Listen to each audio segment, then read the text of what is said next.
É bem provável que você, durante as compras, já tenha colocado em seu carrinho um dos produtos da GT Foods sem que talvez saiba que a sede administrativa do grupo fique em Maringá. O mais desafiador foi logo no começo, que nós não tínhamos know-how, não conhecíamos do negócio e aí tínhamos que fazer investimento não conhecendo do nosso segmento. Foi muito difícil. A gente não tinha naquela época abertura de outros abatedouros abrirem para a gente, até porque eram poucos. Considerada uma das maiores empresas do Brasil, em 2023, a GT Foods somou uma produção de 325 mil toneladas de carne de frango. Agora, o grupo tem a expectativa de bater o faturamento de 4 bilhões de reais. Mas como eles chegaram até aqui, essa trajetória teve início em 1992, quando 3 visionários se juntaram para construir este império. Sejam bem-vindos ao Maringá Histórica.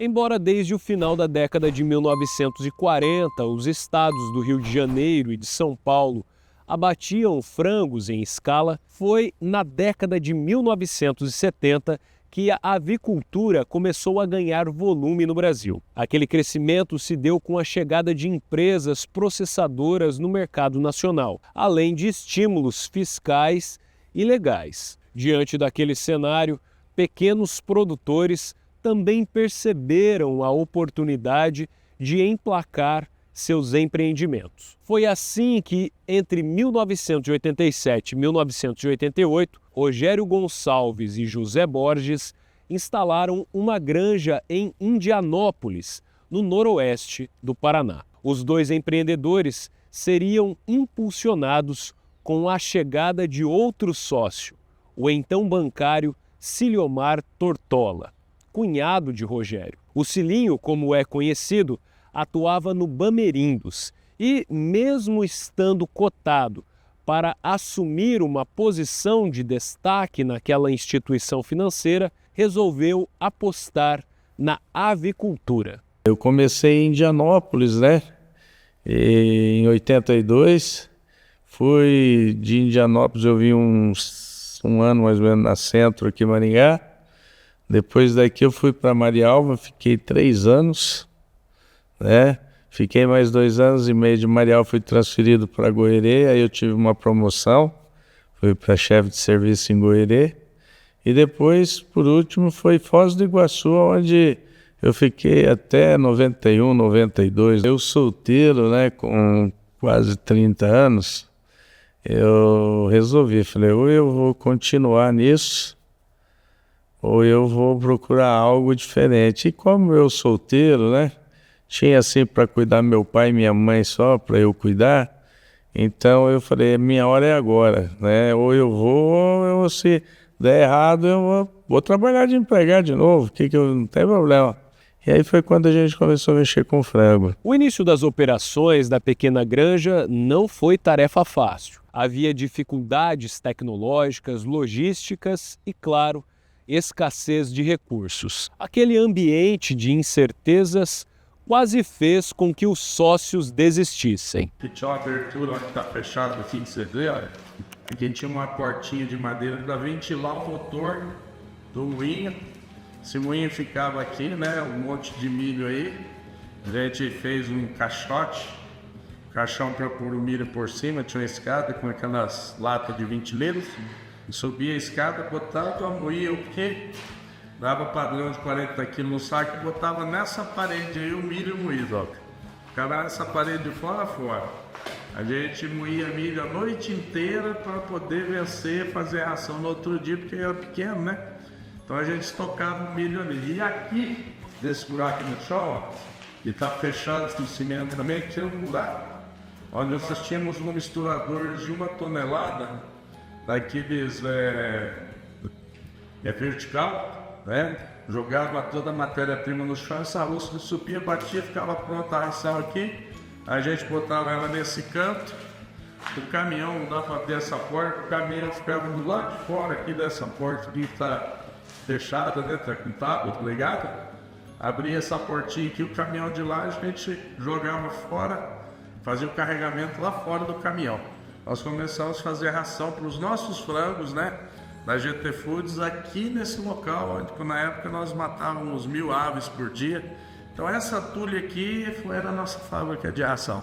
Ainda sem capital e equipamentos necessários, os empresários trabalharam muito, comercializando frangos vivos em Indianópolis com um carro e um megafone, por onde anunciavam as ofertas. Outros tempos. Antes de chegar no abate, nós começamos sendo granjeiro. E aí nós ficamos, né, uns 2 anos, mais ou menos, 2 anos e meio, criando e vendendo, né, para os abatedouros que existiam na época.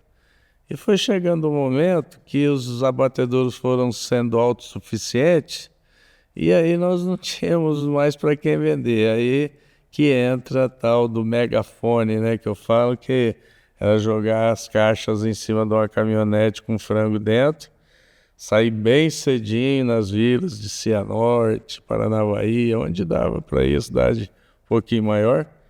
E aí saía no megafone oferecendo 2 frangos por 10, no fim do dia ainda tinha frango sobrando, aí já era 3 por 10 porque não podia voltar. Então foi assim, né? Até que a gente viu que a dificuldade bateu, né, na nossa porta, no sentido de não ter para quem vender mais, e aí nos apertava, né? Aí foi quando decidimos abater os nossos franguinhos, né? Então aí no fim acabamos vendendo as granjas, né?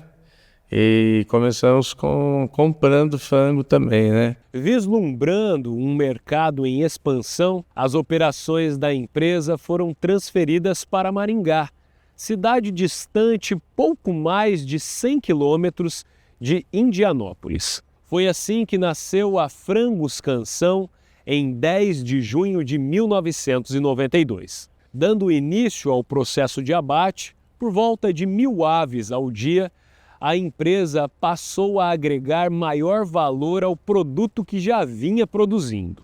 Aquele foi um salto significativo em suas operações e também em seu faturamento. Não tinha mais para quem vender e tínhamos um amigo que tinha um abatedor e ia parar. Aí nós negociamos, né? Nós tínhamos um pouco de frango para receber deles ainda e negociamos e ficamos com esse comércio dele, né, bem precário. Né? Eu brinco que a gente não matava frango, a gente atropelava, né? E aí era um barracãozinho de 12 por 20, não tinha estrutura zero. Era praticamente aquele frango abatido que nem a avó, né, no meu caso, minha mãe pegava do terreiro lá e depenava e viscerava, enfim. Por causa da cidade Canção, então ficou Frangos Canção na época. Eu tinha um relacionamento muito bom com o senhor José Eduardo, né, o dono do banco, da família Vieira. E aí na época ele não queria que eu saísse do banco, né. Ele financiou o primeiro caminhãozinho nosso, né. Falou assim para mim, pode ir lá dar o cheque para 3 dias, que é o tempo de você ir lá fazer o financiamento, o dinheiro que tem na conta. Aí eu fiz, né, mas dei o cheque, mas ela falou, não, você vai levar o caminhão a hora que eu voltei, né, no Paraíso do Norte. Né? Na virada do milênio, o crescimento da empresa foi impressionante. O movimento e o consumo de frango por diferentes perfis consumidores em todo o país, somado à gestão dos sócios Rogério, José e Ciliomar, bem como a mão de obra qualificada e a tecnologia empregada, fez com que a Frangos Canção chegasse ao topo da lista de produtos mais vendidos. Diante disso, a unidade de Maringá não comportava mais a alta demanda. E assim, a empresa adquiriu a Cooper Frango em 2009, que detinha a marca Gold Frango. E 2 anos depois, acabou incorporando outra marca, a Mister Frango. Ampliada a sua linha de produção, em 2011 nasceu o grupo GT Foods. Esse boom se deu no quê, né? Nessa época, poucos abatedouros que tinham um congelamento contínuo. Porque o coração de uma empresa de abate de aves é frio. Se você não tiver frio e água, você não consegue abater. E aí foi a grande diferencial. Por quê? Porque a gente abatia, se não me engano, 15 mil aves por aí. Nós passamos para 50 mil aves. E eu fazia uma conta, eu com o Rogério, do quê? Falei, Rogério, se melhorar 5 centavos, nós pagamos a parcela. E nós vamos poder vender para o estado, para fora do estado, enfim, né? Falei, então não dá para a gente melhorar. E nós vamos ter frio que aguenta ir até Bahia, enfim, né? Norte, Nordeste. E prestar serviço. Então aí foi a grande jogada. Nós congelávamos frango para os nossos companheiros de abatedor. E nesse congelamento, nós pagávamos a parcela do financiamento e sobrava dinheiro ainda. Buscando verticalizar e expandir as operações, em 2015 a GT Foods adquiriu a Lorenz, primeira fecularia da América Latina.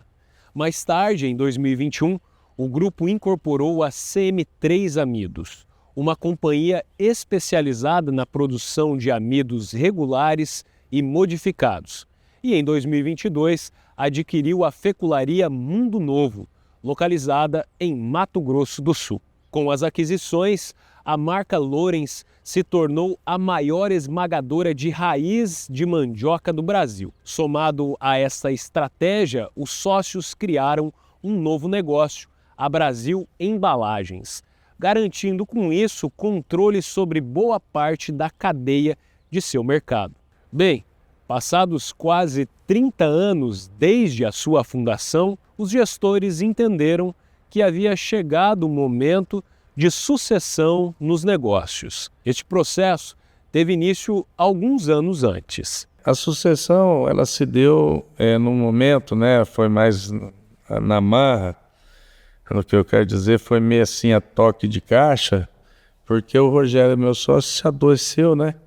E ele se adoeceu, teve que se afastar das atividades, aí eu acabei ficando, né, sozinho aqui, porque o Zé fica lá em Indianópolis, né? Eu falei assim, pô, agora complicou, né, cara? Ficou doente, eu consegui trazer o filho Vinícius, né, o filho do Rogério, para vir para a empresa. Né? Na época ele não queria, tal, aí fomos conversando, tal. E aí um belo dia ele falou assim, tio, eu vou vir trabalhar na empresa e tal, né? Vou experimentar. Passado aí uns 6 meses, ele me liga, eu estava na Alemanha, inclusive, num fornecedor nosso, numa empresa de aminoácidos. Aí me liga, fala, mas o tio tá na Alemanha. Eu falei, não, só quero ver, para que o tio chegar, eu quero falar com o tio. Falei, nossa, rapaz, ele vai falar assim, tio, eu não quero esse troço aqui não, vou cuidar de outra coisa. Fiquei com aquilo na minha cabeça. Aí quando cheguei, conversei com ele, ele me falou uma coisa que eu, né, não teve jeito, as lágrimas correram, que ele falou assim, tio, eu vou ficar na empresa. Eu não tinha noção, tio, do tamanho que era esse negócio. E aí botei ele com o Rafa desde pequenininho, né, já foi criado ali dentro, sabe? Então já foi pegando o negócio desde pequenininho. Na época do prézinho dele, não tinha onde deixar. Eu botava um colchonete do lado da mesa, ele ficava ali dormindo. Acordava, ficando vendo eu negociar, né? Eu comprava e vendia muito, né? Sempre participei do negócio, mas de uma forma mais ativa. Quando eu entrei na faculdade, com 16 anos, tive a oportunidade, em um primeiro momento, de tocar as fazendas do grupo, né, fazendo propriedades rurais mesmo, e os postos de gasolina.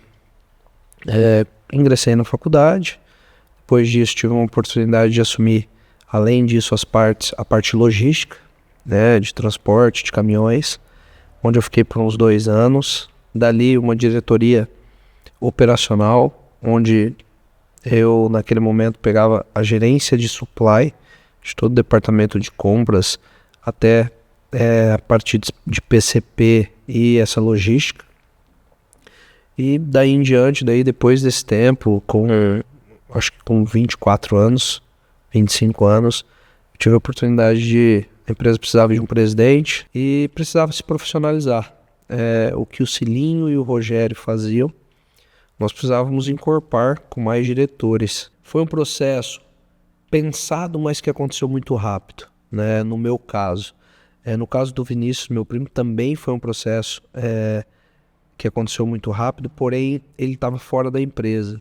Comigo foi um processo um pouco mais natural por já estar na empresa, por já ter aquele convívio com os gestores, com a cúpula ali diretiva da companhia. Claro que houveram grandes desafios ao longo deste percurso. Um deles, sem dúvidas, foi o período da pandemia de Covid-19. Como o ramo de alimentação foi considerado, à época, um serviço essencial, as indústrias seguiram em atividade, mas com severas restrições. A GT Foods foi exemplo neste sentido. Aí nós não estávamos tratando não só da saúde desses alimentos, mas da saúde da vida dos nossos colaboradores. Então, tivemos inúmeras medidas, a empresa não mediu esforços e nem investimentos com questão a essa segurança dos colaboradores. Isso começava desde a busca desses colaboradores em suas casas, em ônibus que antes vinham com 60 pessoas, passaram a vir com 20 pessoas, né? Processo de controle de temperatura, higienização. Então, nós intensificamos ainda mais, né? Boas práticas que nós já fazíamos, mas também implementamos algumas. Contando com 5 filiais de vendas espalhadas pelo Brasil, atualmente a GT Foods possui 29 unidades de produção instaladas em diversas cidades do Paraná e também do Mato Grosso do Sul. Nelas, por volta de 10 mil funcionários atuam.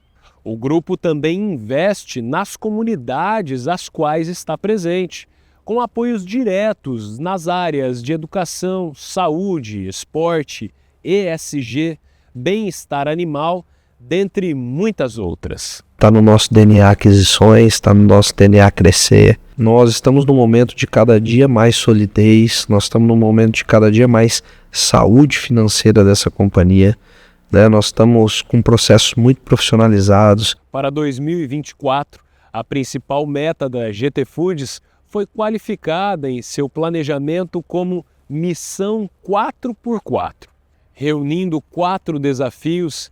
Entre eles está o de superar a marca de 4 bilhões de reais em faturamento. Quanto à produção de frango, aquela que começou abatendo por volta de 1.000 aves ao dia há mais de 30 anos, a expectativa hoje é aumentar para mais de 850 mil abates ao dia nos próximos anos.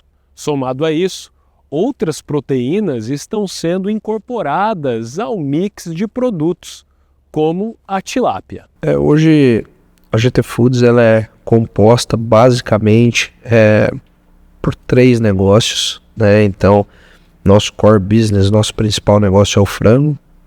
Nós entramos na proteína de tilápia, onde nós estamos investindo bastante, e a Lorenz, hoje, que é uma empresa que nós fizemos a aquisição em 2016, e que somos um dos líderes em amidos derivados da mandioca. No frango, como eu já disse, a projeção é de crescimento, de estar entre o topo ali, entre os top 5 do Brasil em produção de aves, exportando para vários países e continentes. Na tilápia não poderia ser diferente, né? Então nós queremos em 5 anos estar entre o top 3 ali de maiores produtores de tilápia do Brasil, iniciando também a exportação dessa proteína no mercado internacional. Porém eu vejo que com pessoas comprometidas, com pessoas engajadas, a empresa vai continuar crescendo, né? Porque a empresa não é de um nem de outro, a empresa é de todos que vivem dela e tiram o seu sustento dela. Então eu vejo os desafios como oportunidades, né? Oportunidades de crescimento, oportunidades de melhoria. e cada dia tornando essa empresa mais importante para nós e para nossa região, para a região que ela está, podendo transformar vidas realmente, né? Você conhecia a história da GT Foods? Se gostou, curta, comente e compartilhe a mais este vídeo com seus amigos e familiares. E vocês já sabem, a história em tudo que vemos. Um abraço e até a próxima!